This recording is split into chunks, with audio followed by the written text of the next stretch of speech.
Udah mulai nih.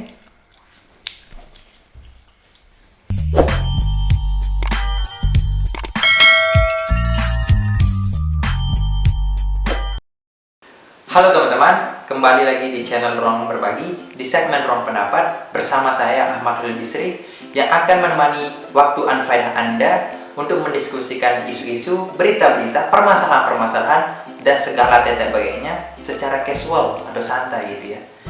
Nah, seperti biasa teman-teman, di segmen ini kita bebas mengeluarkan pendapat, beropini dengan menggunakan berbagai macam sudut pandang, baik itu sudut pandang terbalik, sudut pandang maju, sudut pandang mantan Anda, sudut pandang gebetan Anda yang bisa jadi tetangga sebelah. Asik. Nah, untuk berita pertama, Hari Hutan Internasional. International Day of Forest atau Hari Hutan Sedunia diperingati setiap tanggal 21 Maret. Hari Hutan Internasional ini oleh PBB ditetapkan saat rapat 21 Desember tahun 2012. Secara singkat, penjelasan dari PBB mengenai tujuan memperingati Hari Hutan Sedunia ini adalah untuk menyadarkan seluruh masyarakat bahwa pentingnya menjaga kelestarian hutan bagi keberlangsungan seluruh makhluk di bumi ini. Nah, jadi teman-teman, memperingati Hari Hutan Internasional ini sebenarnya sangat penting untuk kita lakukan. Karena kenapa? Karena hutan memiliki fungsi yang sangat besar bagi kehidupan manusia. Namun, belakangan ini seperti yang kita ketahui teman-teman, banyak sekali manusia yang acuh tak acuh mengenai lingkungannya sendiri, mengenai hutan, mengenai alam semesta secara luas gitu loh. Banyak manusia yang menganut konsep antroposentrisme, konsep yang dimana manusia menganggap dirinya adalah pusat dari alam semesta ini. Padahal seharusnya nih kita harus menganut konsep biosentrisme, di mana kita menganggap bahwa kita memiliki ikatan dengan alam semesta, bukan sebagai pusat alam semesta. Nah, jadi bagi Anda para penebang hutan liar dan para pemburu ilegal harus bertobat mulai saat ini. Karena kenapa? Karena Anda sudah merusak ekosistem alam.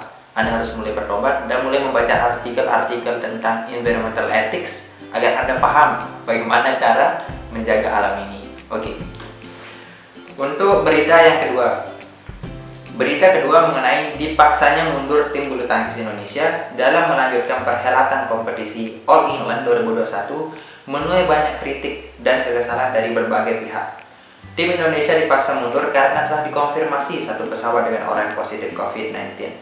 Menteri Pemuda dan Olahraga Zainuddin Amali mengangkat suara, mengatakan bahwa BWF atau Badminton World Federation tidak profesional, tidak transparan, dan diskriminatif terhadap tim Indonesia.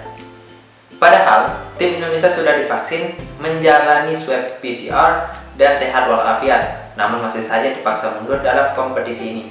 Hal ini menurut tim Indonesia tidak adil karena tim Denmark, Thailand, dan India yang sebelumnya positif COVID-19 dan keesokannya dites lagi dan dinyatakan negatif masih diperbolehkan ikut. Menurutnya ini tidak adil. Nah, jadi gini teman-teman, mengenai badminton ya, sebenarnya negara kita itu memiliki potensi yang sangat besar di bidang badminton gitu.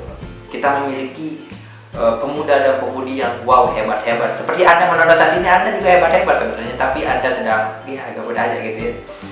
Nah, mengenai ini sebenarnya memang kita merasakan diskriminasi, merasakan sengaja gitu loh, dikucilkan, sengaja tidak diloloskan. Namun kita harus berpikir positif bahwa kita ini negara hebat dan bahkan sekelas All England aja takut loh sama Indonesia. Coba Anda berpikir lain gitu loh. Orang negara lain aja takut gitu sama kita di bidang badminton. Namun ya bagaimanapun ini adalah hal yang tidak boleh dilakukan oleh sekelas All England gitu loh. Masa sekelas All England melakukan hal yang tidak suportif seperti itu kan? Ayolah, sangat memalukan gitu loh.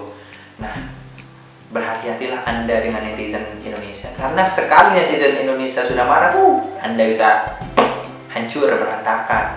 Seperti Dayana, hancur berantakan, sampai minta maaf, nangis. Tapi orang Indonesia jor-joran aja gitu loh. Oke, gitu ya. Berita ketiga ini saya akan mengangkat berita lokal di daerah saya sendiri, yaitu daerah Lombok, Nusa Tenggara Barat. Nah, berita ketiga ini mengenai banyaknya sekolah dasar yang rusak di Lombok Tengah. PLT Kepala Dinas Pendidikan Lombok Tengah, Haji Muhammad Nazili mengatakan masih banyak sekolah yang kondisi bangunannya mengalami kerusakan. Kategori kerusakannya mulai dari rusak sedang hingga rusak berat. Salah satu contohnya adalah sekolah satu atap di Desa Montong Ajan, Kecamatan Praia. Sekolah tersebut sudah bertahun-tahun rusak, sebagian besar kelas tidak bisa digunakan hingga siswa terpaksa belajar di luar ruangan. Menurut dia, pemerintah bukan tidak memperhatikan sekolah-sekolah yang rusak tersebut. Hanya saja, ada beberapa syarat yang harus dipenuhi sekolah untuk mendapatkan bantuan perbaikan dari pemerintah. Di antaranya adalah sekolah harus melengkapi semua data di data pokok pendidikan atau Dapodik. Nah, untuk berita ini saya akan mengundang narasumber yang terpercaya yang berkompeten di bidangnya tentunya. Oke, mari kita sambut narasumber kita, Mas Aikmal. Nah, inilah narasumber terpercaya kita teman-teman, Mas Aikmal. Oke, sebelum lebih lanjut saya akan bertanya-tanya dulu kepada beliau nih. Mas Aikmal, gimana nih kabarnya? Sehat? Alhamdulillah, kalau antum sehat ya. Oke. Jadi teman-teman, Mas Aikmal ini adalah seorang pengamat pendidikan di negara meongnya gitu. Beliau ini adalah orang yang selalu diminta pendapatnya dan sebagainya gitu di negaranya. Weh, kenapa? Ada urusan mendadak? Ntar ya, saya harus interview nih. Jadi Mas Aikmal nih, saya mau tanya nih, gimana sih sarana prasarana di negara Anda gitu loh? Baik aja atau sama hancurnya kayak di negara saya? Bagaimana? Sarana prasarana pendidikan? Baik aja. Cara pengelolaan dananya bagus gitu. Oh iya, luar biasa emang. Berarti negara Anda berhasil untuk mencetak pemuda-pemuda yang memiliki intelektual gitu ya. Intelektualnya bagus gitu kan? Bagaimana? Benar? Oh iya, bagus kalau begitu. Luar biasa nih. Nah, Mas Aikmal nih, pertanyaan terakhir nih. Bagaimana pendapat Anda mengenai pendidikan di negara saya gitu, negara Indonesia? Oke, bagaimana? Bagaimana? Oh begitu. Perlu alokasi yang jelas gitu ya, dananya gitu. Oh iya, paham saya. Dan kurikulumnya juga perlu diperbaiki. Bagaimana? Oh begitu ya. Jadi metode mengajar, kurikulum harus diperbaiki, Mas Aikmal. Ini masukan yang luar biasa teman-teman dari Mas Aikmal nih. Karena beliau ini sudah berhasil memberikan pendapat-pendapatnya dan diterapkan di negara meong loh. Sehingga negara meong itu sekarang maju, mampu berpikir cerdas gitu.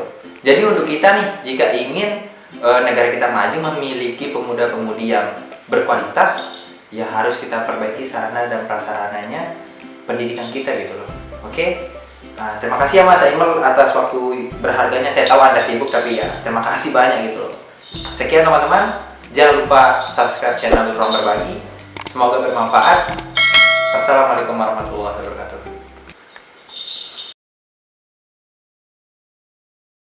Ini adalah hal yang tidak boleh dilakukan oleh sekelas All England gitu loh. Masa sekelas All England